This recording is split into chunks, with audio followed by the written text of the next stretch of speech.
سب سے پہلے یہ سمجھ لیں کہ حضور نے فرمایا نماز میری آنکھوں کی ٹھنڈک ہے.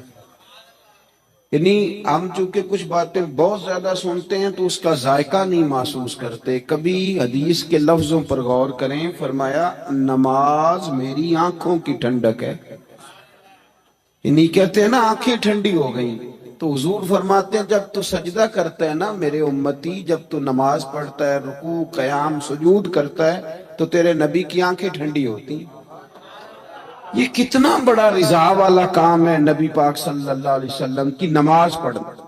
اور حضور کا اپنا نماز کے ساتھ رشتہ یہ تھا کہ سورج گرہن ہوا تو حضور نے نماز کی نیت باندھ لی، چاند گرہن ہوا تو نماز پڑھنے لگے، تیز بارشیں طوفان کی صورت میں آئیں تو نماز پڑھی، بارش نہیں ہوتی تو نماز پڑھی. حتیٰ کہ جنگوں کے موقع پر بھی میرے نبی پاک نماز کی کثرت فرماتے تھے. ہر موقع پر نماز کی طرف توجہ. نماز حضور کی چاہت ہے، آنکھوں کی ٹھنڈک ہے. وہ کس طرح کا امتی ہے جو یہ نہ چاہے گا کہ میرے نبی کی آنکھیں ٹھنڈی ہوں. آپ نماز پڑھیں، نماز میں آپ توجہ کریں. ایک ہوتا ہے نماز پڑھنا، ایک ہوتا ہے اہتمام کے ساتھ نماز پڑھنا. یعنی ذرا وقت پہ اٹھنا، ذرا صحیح کر کے وضو کرنا، ذرا شوق سے مصلی بچھانا. ایک ہوتا ہے تسبیح پڑھ لینا، اور ایک ہوتا ہے ذرا تھوڑا سا نا شوق کے ساتھ اللہ کو یاد کرنا. آپ کبھی جو میں نے آیہ کریمہ پڑھی اس کی آپ شان نزول دیکھیں. نبی کریم صلی اللہ تعالی علیہ وسلم کے نا کچھ صحابہ اللہ کی محبت کے شوق میں حضور کی بارگاہ میں حاضر ہوئے، اور انہوں نے آ کے عرض پتہ کیا کیا؟ عرض کرنے لگے یا رسول اللہ صلی اللہ تعالی علیہ وسلم سالوں بیت گئے ہیں سجدے کرتے ہوئے، حضور سالوں بیت گئے ہیں تسبیح پڑھتے ہوئے، سالوں بیت گئے کہتے ہوئے کہ سبحان اللہ وہ پاک ہے، ہمیں سالوں بیت گئے یہ کہتے ہوئے کہ اللہ اکبر وہی سب سے بڑا ہے، سالوں بیت گئے کہتے ہوئے کہ الحمدللہ ساری تعریفیں اللہ کے لیے، سالوں بیت گئے اس کی تسبیح کرتے، تحلیل کرتے، تکبیر کہتے. حضور اب نہ ہمارا اپنے رب سے ملنے کو جی چاہتا ہے. کبھی یہ حقیقت منتظر نظر آنا لباس مجاز میں، لاکھوں سجدے تڑپ رہے ہیں میری جبین نیاز میں. اور اقبال کہنے لگے کہ تیرے عشق کی انتہا چاہتا ہوں، تو میری سادگی دیکھ کیا چاہتا ہوں، میرا ذرا سا تو دل ہے مگر شوق اتنا، میں وہی لن ترانی سنا چاہتا ہوں. میرا بھی دل کرتا ہے کہ اللہ میں تجھے کہوں میں تجھے دیکھنا چاہتا ہوں جس طرح حضرت موسیٰ کلیم علیہ السلام نے کہا تھا، اور تو مجھے کہے کہ لن ترانی تو نہیں دیکھ سکتا، ذرا سا تو دل ہے مگر شوق اتنا، میں بھی وہی لن ترانی سنا چاہتا ہوں. پھر کہنے لگے بھری بزم میں راز کی بات کہہ دی، بڑا بے ادب ہوں سزا چاہتا ہوں.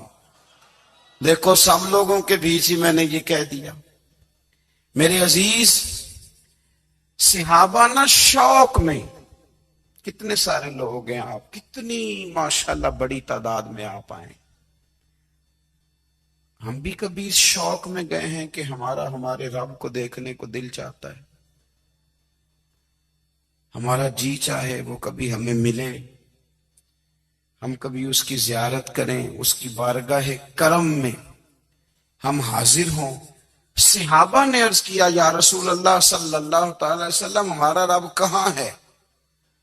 ہمارا نا اپنے رب کو دیکھنے کو جی چاہتا ہے. جب صحابہ نے یہ عرض کیا تو اللہ نے قرآن مجید نازل کیا.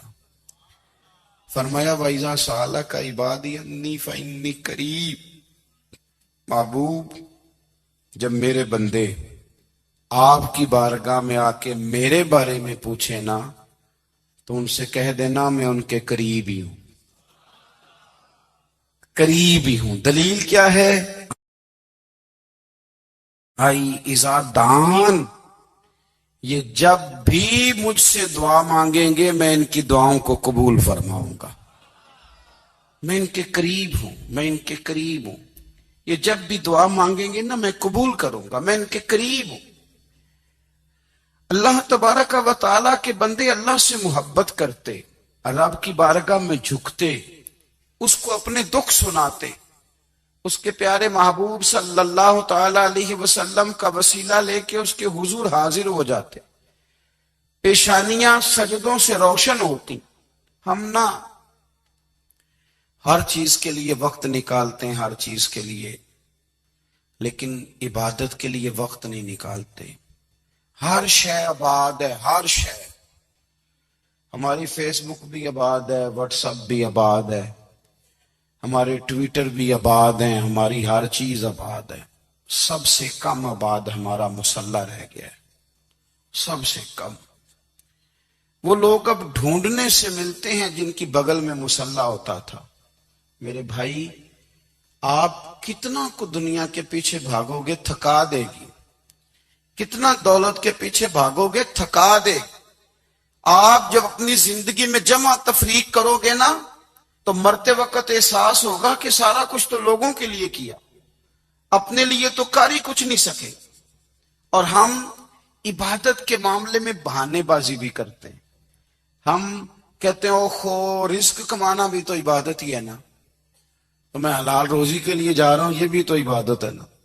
میری طرح کے لوگ کہہ دیتے ہیں کہ میں سویرے اٹھ کے مدرسے میں کچھ اسباق دیکھتا ہوں تو یہ بھی تو عبادت ہے، میں بیان کرنے کے لیے مطالعہ کرتا ہوں تو یہ بھی تو عبادت ہے نا، اتنے لمبے سفر کر کے ملک میں دنیا میں گھومتا ہوں تو یہ بھی تو میں عبادت ہی کر رہا ہوں۔ اب اسپیشل نفلوں کے لیے وقت کس طرح نکلے، اسپیشل کر کے تسبیح میں کیسے چلاؤں، میں سارا کچھ ہم بہانے بنا لیتے ہیں نا۔ میرا سوال یہ ہے کہ یہ ساری باتیں صحابہ کو، نبی کریم کو، دیگر لوگوں کو بھی تو پتہ تھی نا، لیکن آپ غور تو کریں، 23 سال حضور کو وقت ملا، مختصر وقت ظاہراً تبلیغ کرنے کے لیے، پوری دنیا میں دین بھی پھیلانا ہے۔ گھر میں 11 ازواج ہیں، 4 بیٹیاں ہیں، ان کی اولادیں، سارے کام کاج بھی دیکھنے ہیں، لیکن سیدہ طیبہ طاہرہ حضرت عائشہ صدیقہ رضی اللہ تعالیٰ عنہ فرماتی ہیں سارا دن تبلیغ کرتے، ہر غلام کے دکھ سنتے، گھر میں آتے تو اپنے گھر والوں کا خیال کرتے، کام میں ہمارا ہاتھ بٹاتے۔ قربان جاؤں، کہتی ہیں زمانہ سارا سو جاتا لیکن آمنہ کے لال مصلی بچھا لیتے۔ دنیا سو گئی، ساری سب سو گئے، جو خدام تھے، وہ جو غلام تھے، وہ سو گئے۔ صحیح مسلم میں لفظ ملیں گے، سیدہ پاک فرماتی ہیں او میرے نبی کے غلاموں، میں نے یہ رنگ بھی دیکھا ہے کہ حضور نے اتنا کھڑے رہے، اتنا قیام کیا، اتنا قیام کیا کہ مقدس پیروں میں ورم آ گئے، سوج گئے پیر، اتنے بڑے۔ دل پہ ہاتھ رکھ کے نہیں بتا سکتا کہ میرے کبھی نماز میں پیر سوج گئے، کوئی نہیں بتا سکتا۔ بچوں کی روٹی کماتے تھک گئے بات الگ ہے، ہم سیر کرنے گئے تو تھک گئے بات الگ ہے، لیکن عبادت میں یہ بھی تو مسلم شریف ہے نا، یہ بھی تو دین ہے نا، یہ بھی تو حضور کی سنت ہے، یہ بھی تو وہ چیز ہے جو کریم کی آنکھوں کی ٹھنڈک ہے۔ سیدہ فرماتی ہیں پیروں میں ورم آ گئے، اور ساری رات ہی حضور نے نماز پڑھی اور ایک ہی آیت بار بار دہرائی۔ مسجد نبی میں بلال حبشی نے فجر کی اذان دے دی اور حضور ابھی مصلی پہ تھے، کریم فارغ ہوئے، میں نے عرض کی یا رسول اللہ صلی اللہ علیہ وسلم، آپ کے تو صدقے اللہ اگلے پچھلوں کے گناہ معاف کرے گا، تو آپ اتنی آہوزاری کیوں فرماتے ہیں؟ آپ تو شفیع ہیں، آپ تو انبیاء کے امام ہیں۔ تو حضور نے فرمایا عائشہ تم نے گنوایا ہے نا میرے اللہ کی مجھ پر کتنی رحمت ہے، افلا اکون عبدا شکورا، فرمایا اگر اس نے اتنی نعمتیں دی ہیں تو کیا میں اس کا شکر گزار بندہ نہ بنوں، میں شکر گزار بندہ نہ بنوں اس کا؟ پھر اگر اتنی نعمتیں اس نے دی ہیں، مجھے اتنا نوازا ہے، تو پھر میں اس کے سامنے سجدے نہ کروں؟ او میرے بھائی، بڑے قابل فخر لوگ ہیں ہم کہ ہم نبی پاک کے غلام ہیں۔ ہم قابل فخر ہیں کہ نبی کریم کے غلام ہیں. کیا کبھی اس غلامی کے شکرانے میں بھی 2 نفل پڑھے کہ یا اللہ تیرا شکر ہے تو نے ہمیں حضور کا غلام بنایا ہے.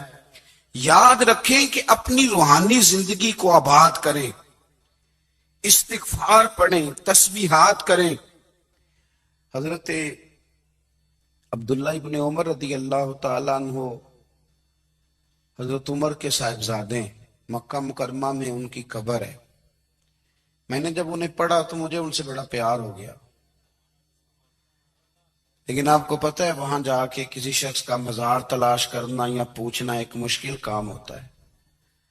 تو ایک دفعہ میں مکہ شریف میں حاضر تھا تو ایک گاڑی والا ڈرائیور مجھے کہنے لگا کہ مولانا میں آپ کو جانتا ہوں، مجھے آپ سے محبت ہے، ایک بات بتاؤں آپ کو. میں نے کہا بتاؤ. کہنے لگے حضرت عبداللہ ابن عمر کی قبر دیکھنی ہے. میں نے کہا یہ تو نہیں کہہ رہا، یہ کسی نے بندوبست کرایا ہے، یہ اللہ نے تیرے دل میں بات ڈالی ہے، یہ ہو گیا تو لے چل مجھے. حضرت عبداللہ ابن عمر کو نبی پاک نے فرمایا تھا راجل صالح، یہ نیک بندہ ہے، یہ متقی آدمی. حضرت عبداللہ ابن عمر رضی اللہ تعالیٰ عنہ سیدنا فاروق اعظم رضی اللہ تعالیٰ عنہ کے صاحبزادے ہیں اور ان کی ہمشیرہ سیدہ حفصہ رضی اللہ تعالیٰ عنہ حضور کی زوجہ محترمہ. ایک دن اپنی ہمشیرہ سے کہنے لگے کہ نبی کریم صلی اللہ تعالیٰ علیہ وسلم گھر میں آئے نا، اور اگر حضور غم امت میں پریشان نہ ہوں، طبیعت کو حشاش بشاش دیکھو تو ذرا پوچھنا تو صحیح حضور کا میرے بارے میں کیا خیال ہے، پوچھنا تو صحیح کہ کریم کی بارگاہ میں میرا کیا مقام ہے، میرے بارے میں حضور کیا فرماتے ہیں. اب بہن کو کام بتائے اور بتائے بھی بھائی، اور پھر بہن وہ کام نہ کرے، یہ تاریخ میں ہوتا نہیں. حضرت عمر فاروق رضی اللہ تعالیٰ عنہ کی صاحبزادی ام المومنین رضی اللہ تعالیٰ عنہ فرماتی ہیں کہ میں تو بس منتظر تھی. انہوں نے تو کہا تھا نا کہ اگر تم حشاش بشاش دیکھو تو بات کرنا، لیکن حضور تشریف لائے، میری باری تھی، میرے گھر تشریف لائے، کھانا پیش کیا تو فوراً میں نے عرض کی حضور ایک بات پوچھنی تھی. تو حضور نے فرمایا پوچھئے. میں نے عرض کی حضور میرے بھائی عبداللہ ابن عمر کے بارے میں آپ کا کیا خیال ہے؟ نوجوانوں میری بات پہ غور کرنا، میرے بھائی کے بارے میں آپ کا کیا خیال ہے؟ تو نبی کریم صلی اللہ تعالی علیہ وآلہ وسلم نے میری طرف دیکھا اور پھر حضور زیر لب تھوڑا مسکرائے. اور بریلی کے امام کہتے ہیں کہ حضور مسکرا دیتے تھے نا تو جو بڑا دکھی ہوتا تھا وہ بھی ہنس پڑتا تھا. اب سوال پیدا ہوتا تھا کہ پھر تو اس مسکراہٹ کے لیے انتظار کرنا پڑتا ہوگا کئی مہینے کے حضور مسکرائیں تو رونے والے ہنسیں. تو اعلیٰ حضرت فرماتے نہیں، انتظار نہیں کرنا پڑتا، یہ مسکراتے رہنا تو حضور کی عادت ہے. جس کی تسکین سے روتے ہوئے ہنس پڑے اس تبسم کی عادت پہ لاکھوں سلام. یعنی یہ تو عادت ہے حضور کی مسکراتے رہنا، اس کے لیے انتظار نہیں کرنا پڑتا. بھائیو آپ خیال رکھیں گے، غور کریں گے. حضرت عبداللہ ابن عمر رضی اللہ تعالیٰ عنہ کے بارے میں پوچھا تو سیدہ فرماتی ہیں کہ نبی کریم صلی اللہ تعالیٰ علیہ وسلم نہ زیر لب مسکرائے اور فرمایا حفصہ تیرا بھائی ہے تو اچھا، لیکن میں نے سنا ہے کہ عشاء کی نماز پڑھتا ہے تو فجر تک سویا ہی رہتا ہے. او نوجوانوں، 10 بجے تک سونے کی بات نہیں ہوئی، 9 بجے تک سونے کی بات نہیں ہوئی، 11 بجے اٹھنے کی بات نہیں. حضور فرمانے لگے میں نے سنا ہے کہ عشاء کی نماز پڑھ کے سو جاتا ہے اور فجر تک سویا ہی رہتا ہے، اسے چاہیے کہ تہجد کے وقت اٹھا کرے، اللہ کی بارگاہ میں حاضر ہوا کرے، آہوزاری کرے، سجدے کرے، عبادت کرے. اٹھتا ہے اور فجر میں جا کے اٹھتا ہے. حضرت جناب حفصہ رضی اللہ تعالیٰ عنہ کہتی ہے میں نے جناب عبداللہ ابن عمر کو پیغام دیا اور میں نے کہا میرے جوان بھائی سن. نبی پاک نے فرمایا ہے تو اچھا پر تہجد میں نہیں اٹھتا، نفل نہیں پڑھتا.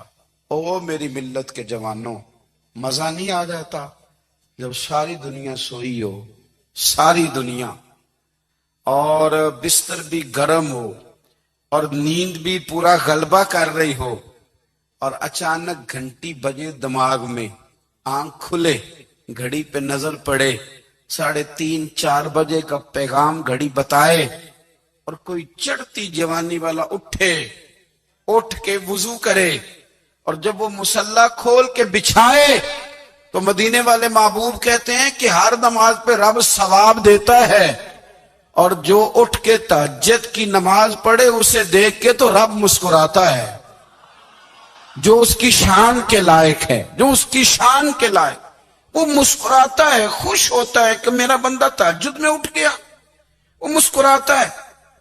کاش ہماری صبحیں کبھی اپنے مالک کے نام ہو جائیں، کاش کے صبح حضرت ابو الحسن رحمت اللہ تعالی علیہ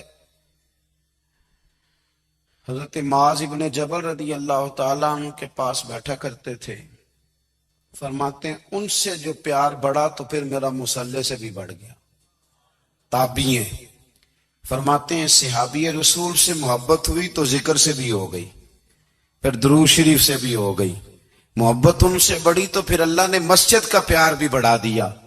آپ فرماتے ہیں کہ میری ہر وقت بھی یہ چاہتی تھی کہ بس اللہ اللہ کروں، بس اللہ اللہ کروں، بس نہ میں ذرا تھوڑی جان چھڑاؤں لوگوں سے، کوئی 10 منٹ ملیں تو میں کوئی 4 نفل پڑھ لوں، میں تھوڑا سا نہ بچوں لوگوں سے، اور مجھے تسبیح ملے تو میں نہ کچھ 400-500 دفعہ استغفار پڑھوں، سبحان اللہ، الحمدللہ، اللہ اکبر، لا حول ولا قوت الا باللہ، میں نہ تسبیحات پڑھوں۔ فرماتے ہیں کہ بچے تھے گھر میں 6-7، غربت تھی، کام ملتا کوئی نہیں تھا، اور میں کام چور نہیں تھا، کام ڈھونڈتا تھا، پر اللہ کی قدرت کے کام نہیں ملتا تھا۔ فرماتے ہیں کہ میں نے ایک دن اپنی اہلیہ سے کہا کہ آج میں پھر جاتا ہوں کام ڈھونڈنے، تو میری بیوی بڑی فرما بردار تھی، پر اس دن نہ غربت کے ہاتھوں تنگ آ کے کہنے لگی آج نانا کوئی تو چیز لے کے آیا، تو مجھ سے بچوں کی بھوک نہیں دیکھی جاتی، یہ سب روگاں دا روگ محمد جس دا نام غریبی، کنڈ بلا کے لنگ جاندے نہیں دوست یار قریبی، آج نہ کچھ لے کے آیا تو میں بچے لے کے چلی جاؤں گی۔ شیخ فرماتے ہیں کہ میں بڑا پریشان گھر سے نکلا، پر میں نے صبح سے لے کے زور تک کام ڈھونڈا، کام ملا کوئی نہیں، تو میرے دل میں خیال آیا چلو کام نہیں ملتا تو اللہ اللہ تو کرے نا، چلو بندوں کی مزدوری نہیں ملتی تو رب کریم کی عبادت ہی کرتے ہیں۔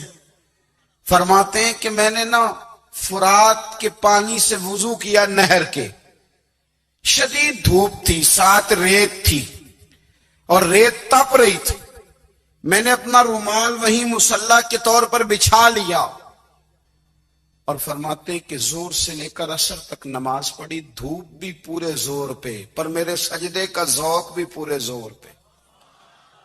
فرماتے ہیں سورج بھی چمک رہا ہے اور رب کی عبادت کا ذوق بھی پورے زور پہ، میں سجدہ کروں تو پھر میرا اٹھانے کو جی نہ چاہے۔ میرے استاد لکھا کرتے تھے، یہ ان کا شعر ہے، وہ کہا کرتے تھے مجھے سوز دے، مجھے ساز دے، اور مجھے نیم شب کا نیاز دے، دم سجدہ خود کو میں توڑ دوں، مجھے ایسا ذوق نماز دے، اور میں تیری بہار کا پھول ہوں، میں کھلا بھی ہوں تو تیرے لیے، مجھے میری شاخ سے توڑ لے، مجھے اپنی زلف کا ناز دے۔ بھائی فرماتے ہیں کہ عصر تک میں نے نفل پڑھے، دل ڈھلنے لگا، عصر کی نماز پڑھی اور میں وہاں سے چلا۔ اب میں جب نکلنے لگا تو دل میں خیال آیا کہ چھوٹی چھوٹی دیواریں ہیں گھر کی، بغیر کچھ لیے جاؤں گا تو بیوی دور سے دیکھے گی تو شور کرے گی کہ پھر خالی ہاتھ آ گیا ہے۔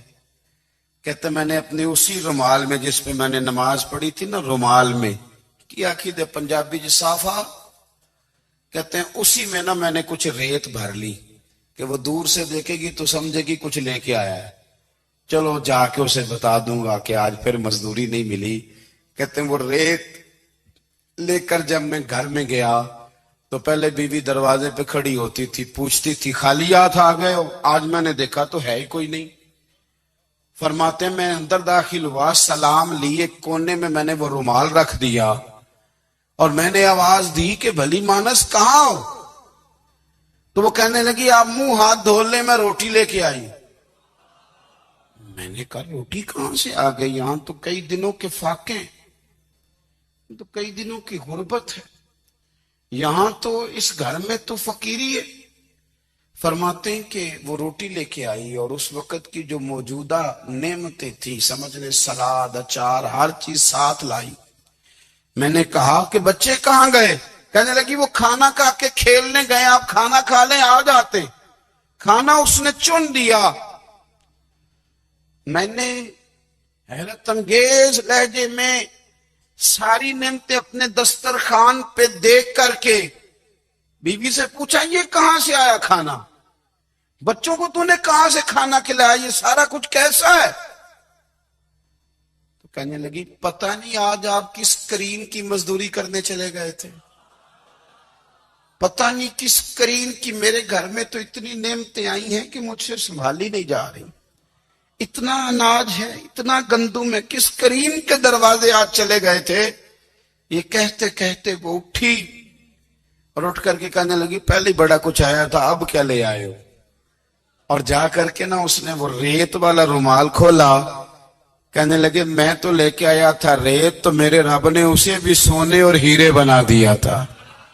جب آپ کی توجہ اللہ کی جانب، میرے نبی پاک صلی اللہ تعالی علیہ وسلم نے فرمایا ہر چیز اپنے رب سے مانگ، ہر چیز مانگ، ہر چیز مانگ۔